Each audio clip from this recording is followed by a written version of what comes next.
రప్పరగిలింది చూడు, నిప్పరంగ నడిచింది నేడు. నిన్ను తాకే పెనుగాలి ఎదురు పడదు ఇక గాలి. నింగి కూడా తల వంచును చూడు, నేల నిన్ను నడిపించును ముందు. శత్రువైన వెనకుండాలి, చిరుతలాగా నువ్వు సాగాలి.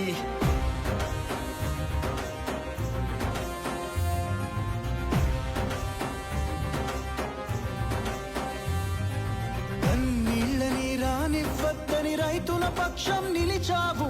కన్నోళ్లతో సమానమంటూ తోడున్నావు నువ్వు. ఇన్నాళ్లుగా మారని బతుకులు మార్చేస్తానని అన్నావు. ఎన్నేళ్లని వెతికావో మా